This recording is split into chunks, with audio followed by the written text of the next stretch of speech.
guys, welcome to the next JFK How-To. This week's shout out goes to Paige, and she is wondering how to perfect her open second leap. Go on and check it on out. Okay, so the open second leap. First thing that I tell all my dancers and all my students is this is a pretty difficult leap. Now, the main reason why it's so difficult is because of the switching of the hips. When you're running, usually you're running sideways and your hips are facing that side. Then from there, when you actually do the leap, your hips are gonna turn to the front. So a lot of dancers only get like one hip forward and this hip stays, or they're like awkwardly like, whoa, yeah? Other thing is how they land. So their hips may be a little wonky, and then a lot of dancers land with 2 feet on the ground at the same time. That is a huge no-no. Yeah, so open second leap means you go off of 1 foot, you land on 1 foot, then the other one crosses behind. So it's a lot like a toe touch, but then again, a toe touch is going off of 2 feet, landing on 2 feet, where open second is going off of 1, then landing on the other. Okay, so we're gonna take 2 runs, and you're gonna run right, left. Now watch, my magical box is facing the side. From there, the dancer has 2 choices. You can either think about driving that knee up and then extending, developing through the sleep, which that's a-okay. Love that idea.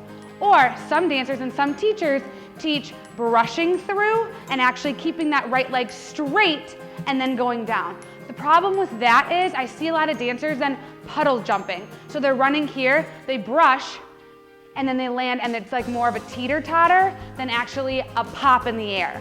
So I'm gonna teach you guys how to do it through here. So we're gonna develop that right leg, extend through that right leg, then from there, when you're in the air, your left one comes, developes, you hit that peak, and then you land right, left. Now, I know it sounds like a lot of things happening at once, and it for sure is, but it's going really, really fast. So don't think when you're here, okay, Annie told me to do this, this, this, this, this, it's gonna turn into a hot mess. So just think about the checklist, very fast checklist while you're leaping. Now, the next thing that we've talked about with all of my jumps is you have to think about that prep to then get you off the ground. So remember, it's all about those quads, your knees, your shins, your glutes, using your muscles, getting that oomph to get you up. Now, that next thing that I talked about with those hips is make sure you're showing your hips to the front.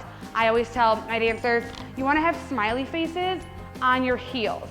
So if your knee and on your inside of your knee, and you wanna have sad faces on the tops of your kneecaps. So if you're showing your kneecaps, whoa, no, sad, yeah? You wanna show the smiley faces instead. So really think about really turning out your hips and turning out those base legs in the air. Let's try it. Make sure with your open second leap that you're not hunching your shoulders over. We're not flattening the sandwich and getting your body over to your legs. You still want to think about that technique of pushing those shoulders back and bringing your legs to you. It's not the other way around. You have to think about having that box stay where it is instead of flattening that box. Cool? Yes, love it. Now you go on and try out these open second leaps. Think about all that I talked about in this video, and you will be able to master that perfect leap. Now, if you love what you see, boom, straight out of practice, this t-shirt is on justforkicks.com. Go shop now. Buy this. We can be twins. Love it. Have a great day.